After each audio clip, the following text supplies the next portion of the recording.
हेलवेट तो हम लोग कर रहे थे complete world geography for government exam. और आज के लेक्चर में हम लोग बात करने वाले हैं सैटेलाइट्स के बारे में। और पिछले लेक्चर्स में हमने अपने पिछले लेक्चर्स में हमने सोलर सिस्टम के बारे में देखा और सन के बारे में देखा और प्लैनेट्स की एक ओवरऑल डेफिनेशन ले ली थी।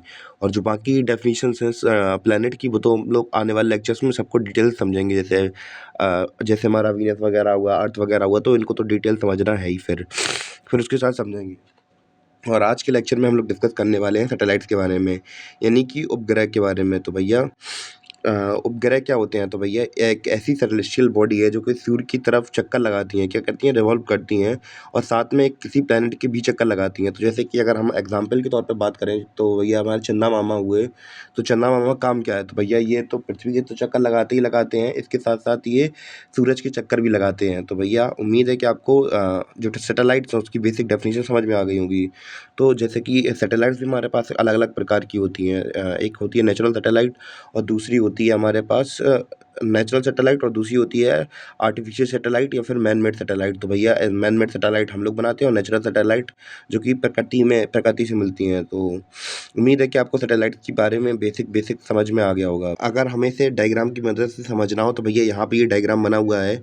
तो भैया ये हमारी सन है और सन का चक्कर लगा रही है हमारी धरती, ठीक है। ये इसकी ऑर्बिट है, ये यहाँ पे घूमता रहता है। और इसके साथ में ये नीले नीले अरे हरे हरे चंदा मामा आपको दिख रहे होंगे। तो भैया ये अपनी पृथ्वी के चक्कर लगाते लगाते ये सन के चक्कर भी लगा लेते हैं। तो इतना समझ में आया। और दूसरा पॉइंट क्या है हमारा सैटेलाइट से लेकर, तो सैटेलाइट कंपैरेटिवली प्लैनेट से साइज में कैसे होते हैं? छोटे होते हैं, यानी कि प्लैनेट के कंपैरिजन में थोड़े छोटे होते हैं। कैसे होते हैं? प्लैनेट के कंपैरिजन में थोड़े छोटे होते हैं। कौन? सैटेलाइट हमारे। जैसे कि उपग्रह हमारा कौन है? चंदा मामा। चंदा मामा, चंदा मामा दूर के, पुआ पकाए पूर के, आप खाएं थाली में, मुन्ने को तो प्याली में। क्लियर? अब भैया सैटेलाइट्स के टाइप भी देख लेते हैं। तो भैया हमारे पास कितने प्रकार की सैटेलाइट्स हैं ये भी देखते हैं। तो भैया हमारे पास दो प्रकार की सैटेलाइट्स हैं। पहली है नेचुरल सैटेलाइट यानी कि प्राकृतिक सैटेलाइट, और दूसरी है भैया मैन मेड सैटेलाइट। प्राकृतिक सैटेलाइट्स की बात की जाए, नेचुरल सैटेलाइट की बात की जाए तो भैया ये है हमारा एग्जाम्पल, इसका मून है। और मैन मेड सैटेलाइट की बात करें तो भैया इंसान बनाते हैं। ऐसे कौन बनाता है? इंसान बनाते हैं। जैसे कि अगर इंडिया की बात की जाए तो भैया आर्यभट्ट पहली मैन मेड सैटेलाइट थी, जो कि हम लोग बात करें पहली बार लॉन्च किसकी मदद से करवाई थी? तो पहली बार लॉन्च करवाई थी हमने रशिया की मदद से लॉन्च करवाई थी। कब? 1975 में। कब करवाई थी? 1975 में पहली बार हमारी सैटेलाइट लॉन्च करवाई थी, जिसका नाम क्या था? Aryabhata. Clear? Man made satellite थी हमारी ये पहली, ठीक है। क्लियर? कोई डाउट तो नहीं है अब?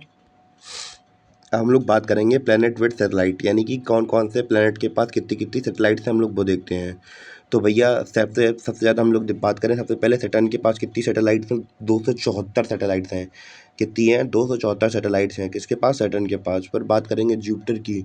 जुपिटर के पास सैटेलाइट्स हैं 95, यानी कि 95 सैटेलाइट्स हैं किसके पास? जुपिटर के पास।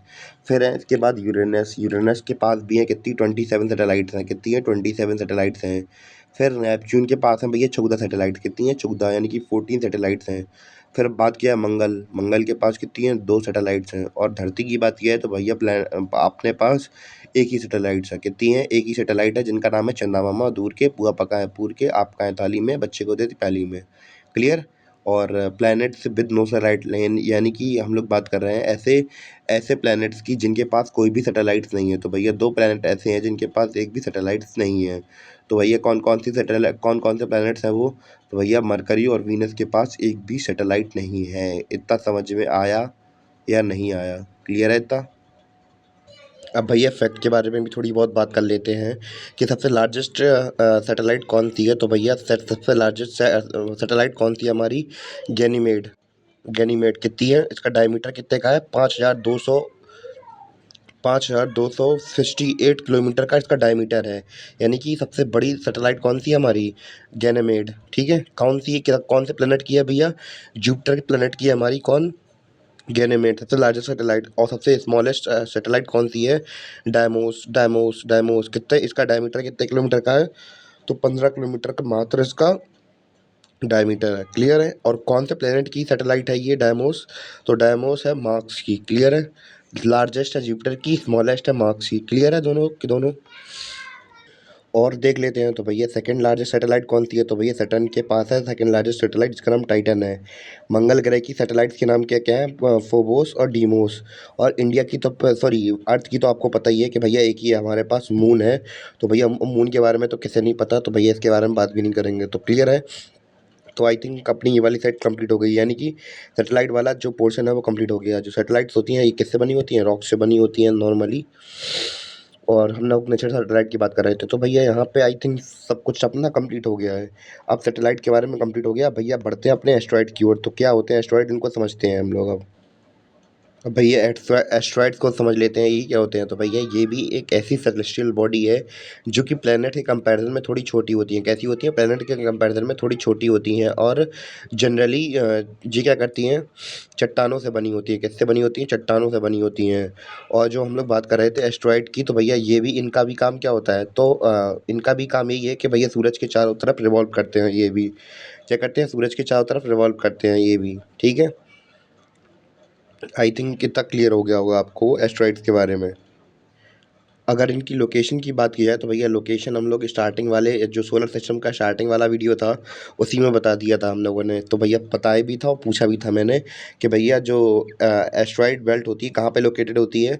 तो भैया ये जुपिटर और मार्स के बीच में लोकेटेड है। कहाँ पे? जुपिटर और मार्स के बीच में लोकेटेड है। यहाँ पे है हमारी ये एस्ट्रॉइड बेल्ट है, और ये मार्स है, और ये हमारा जुपिटर है। क्लियर है इतना? कोई डाउट तो नहीं? एस्ट्रॉइड बेल्ट कहाँ पे लोकेटेड है? मार्स और जुपिटर के बीच में। तो भैया इस एस्ट्रॉइड बेल्ट को और डिटेल समझते हैं। तो भैया यहाँ पे एक ड्रॉप प्लैनेट भी है, यानी कि सबसे बड़ा एस्ट्रॉइड भी है। इसे हम लोगों ने ड्रॉप प्लैनेट का दर्जा दिया हुआ है। तो भैया सीरीज नाम है उस प्लैनेट का। ड्रॉप प्लैनेट का नाम क्या है? सीरीज नाम है उसका। क्या नाम है? सीरीज। और दूसरी एस्ट्रॉइड के बारे में देख लेते हैं जो भैया बहुत बड़ी बड़ी हैं। तो भैया कौन कौन सी हैं? पलास, हाइजिया और विस्ता।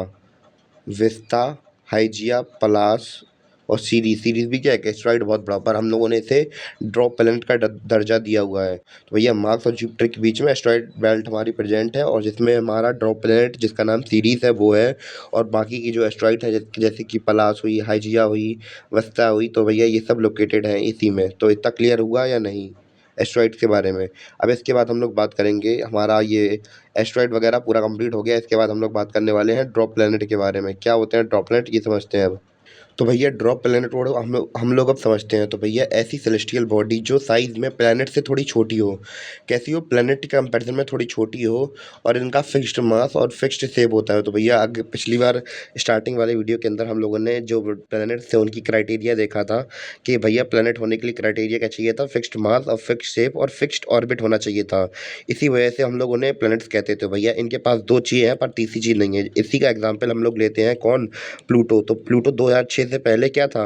2006 से पहले प्लैनेट ही था भैया। तो भैया जब बाद में ऑब्जर्व किया गया तो भैया उसकी जो ऑर्बिट थी वो भैया मर्ज हो रही थी किसके साथ? कूपर बेल्ट के साथ। तो भैया कूपर बेल्ट के साथ मर्ज हो रही थी, इसलिए बार बार मर्ज हो रही थी। तो भैया अब उसे इस कैटेगरी से हटा दिया गया। इस वजह से इसे 2006 में किसने? इंटरनेशनल एस्ट्रोनॉमिकल यूनियन ने इसे क्या करवा दिया? इसे हटा दिया प्लैनेट की लिस्ट से। और भैया इसका हेडक्वार्टर कहाँ पे है? भैया पेरिस में इसका हेडक्वार्टर है, फ्रांस में। और भैया और फिक्स्ड ऑर्बिट ना होने की वजह से बौना ग्रह डिक्लेयर कर दिया किसे? प्लूटो को। क्लियर है इतना? क्योंकि भैया ऑर्बिट और फिक्स्ड ऑर्बिट नहीं थी भैया, इसकी जो ऑर्बिट थी मर्ज हो रही थी किसके साथ? जो हमारी कूपर बेल्ट थी उसके साथ मर्ज हो रही थी। तो क्लियर है? उम्मीद है कि आपको समझ में आया हो। और भैया हम लोग देखते हैं हमारे पास ड्रॉप प्लैनेट कौन कौन से हैं। तो भैया ये रही हमारी एस्ट्रॉइड बेल्ट। यहाँ पे हमारा सीरीज केवल ड्रॉप प्लैनेट है। और भैया ये हमारी कॉपर बेल्ट है। भैया कॉपर बेल्ट में हम लोग देखते हैं मेक, हाउमिया, एरेस और प्लूटो। ये हमारे ड्रॉप प्लैनेट मिलते हैं, हमारे थोड़े दूर मिलते हैं। कौन सी लेयर के पास? कॉपर बेल्ट के पास मिलते हैं हमारे ये सारे ड्रॉप प्लैनेट। तो उम्मीद है कि आपको समझ में आया हो चैप्टर।